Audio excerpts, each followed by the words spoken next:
আসসালামু আলাইকুম ওয়া রাহমাতুল্লাহি ওয়া বারাকাতুহু। ইন্নাল হামদুলিল্লাহ ওয়াসসালাতু ওয়াসসালামু আলা রাসূলিল্লাহ।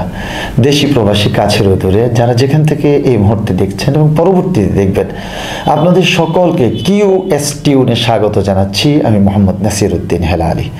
প্রিয় ভাই বোন এবং বন্ধুগণ, আমরা রব্বুল আলামিনের রহমত লাভ করতে কে না চাই?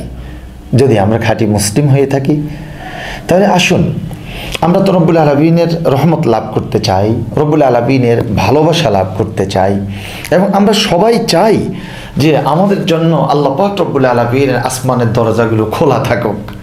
তাহলে তো আমরা তার রহমত পাবো। যদি আল্লাহ পাকের রহমত পেয়ে যায় তাহলে তো আমরা জান্নাতও পাবো। তাহলে কি আমাদের করণীয় কিছু আছে? রাসূল করিম সাল্লাল্লাহু আলাইহি ওয়াসাল্লাম জানিয়ে দিয়েছেন, যে হাদিসটা তিরমিজি শরীফের 3941 আর মুসলিম শরীফের 948 নম্বর হাদিস। রাসূল করিম সাল্লাল্লাহু আলাইহি ওয়াসাল্লাম বলেছেন, যখন তোমরা পড়বে আল্লাহু আকবার কাবীরা, আলহামদুলিল্লাহি কাসীরা, সুবহানাল্লাহি বুকরাতাও ওয়া আসীলা। প্রিয় দর্শক, আবারও বলছি, আল্লাহু আকবার কাবীরা, আলহামদুলিল্লাহি কাসীরা, সুবহানাল্লাহি বুকরাতাও ওয়া আসীলা।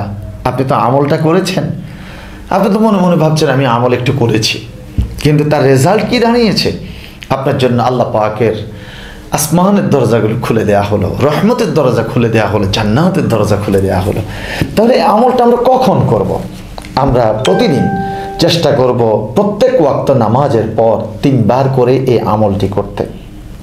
আল্লাহু আকবার কাবীরা, আলহামদুলিল্লাহি কাসীরা, সুবহানাল্লাহি বুকরাতাও ওয়া আসীলা। আল্লাহ পাক রব্বুল আলামিন আমাদেরকে রব্বুল আলামিনের এই তাকবীর ঘোষণা করার, তাসবিহ করার, তাহমিদ করার মধ্য দিয়ে তার প্রিয় থেকে আরও প্রিয়তর যাতে আমরা হতে পারি, তার বান্দা থেকে যাতে আমরা তার বন্ধু হতে পারি, আল্লাহ আমাদেরকে সেই তৌফিক দান করেন। আমিন। আসসালামু আলাইকুম ওয়া রাহমাতুল্লাহি ওয়া বারাকাতুহু।